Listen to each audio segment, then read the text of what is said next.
বীরভূমের সিউড়িতে শতাব্দীর সামনে তৃণমূলের অঞ্চল সভাপতিকে ঘিরে বিক্ষোভ ও হাতাহাতি।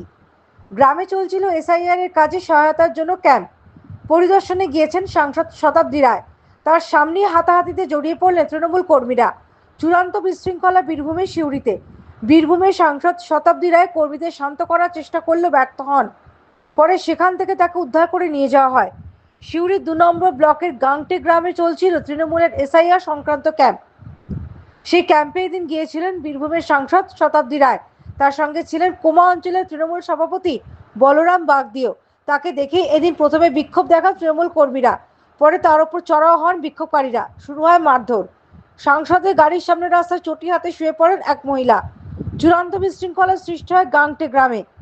ঘটনায় চাঞ্চল্যের সৃষ্টি হয়েছে। স্থানীয় অঞ্চল সভাপতি বলরাম বাগদি বলেন, আমাদের সব মিটে গিয়েছে। সাংসদ শতাব্দী বলেন, আপনার খোঁজ নিয়ে দেখুন, যে প্রথম এসে চেঁচামেচি শুরু করলো সে সিপিএম এর বিএলএ। গাড়ির সামনে যে মহিলা শুয়ে পড়েছিলেন তাকে স্থানীয় অনেক বিজেপি নেতার সঙ্গে দেখা গিয়েছে। ওরা মিলে যদি ঝামেলা করে, যেটা হওয়ার ছিল সেটাই হয়েছে। তোমরা তো একটুখানি মানে কি বলে এনকোয়ারি, তোমরা একটু খবর তো নেবে। যে ছেলেটা বললো, আমি তখন তোমরা আমাকে বলছো কি হয়েছে, আমি তো কিছুই তোমাদের মতো আমি জানতে পারছি না কি হচ্ছে। আমি তো খবর নিলাম। যে ছেলেটা বললো এসআইআর কথা বলুন, তার খবর নিলে সে কে? না, সে সিপিএম এর বিএলও 2। এই খবরটা আমি দিচ্ছি, তুমি নাও এবং কনফার্ম হও।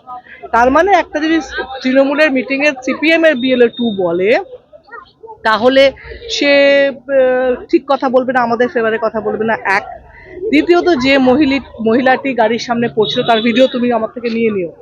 প্রত্যেকটা মিটিং এ বিজেপির সঙ্গে দাঁড়িয়ে আছে, বিজেপির মিটিং এ ধ্রুব শাহের সঙ্গে দাঁড়িয়ে আছে, বিজেপি মিটিং এ ও আর ওর ছেলে আছে, তার মানে সে আমাদের দলের নয়, তাই না? থার্ড, আর একজন ছিল, সে বিজেপি বিএলও 2। তো এরা যদি কাওয়াজ করে তো সেখানে তো ঝামেলা হবেই, তো হওয়ারই ছিল, হয়েছে। Bureau report, the United India news.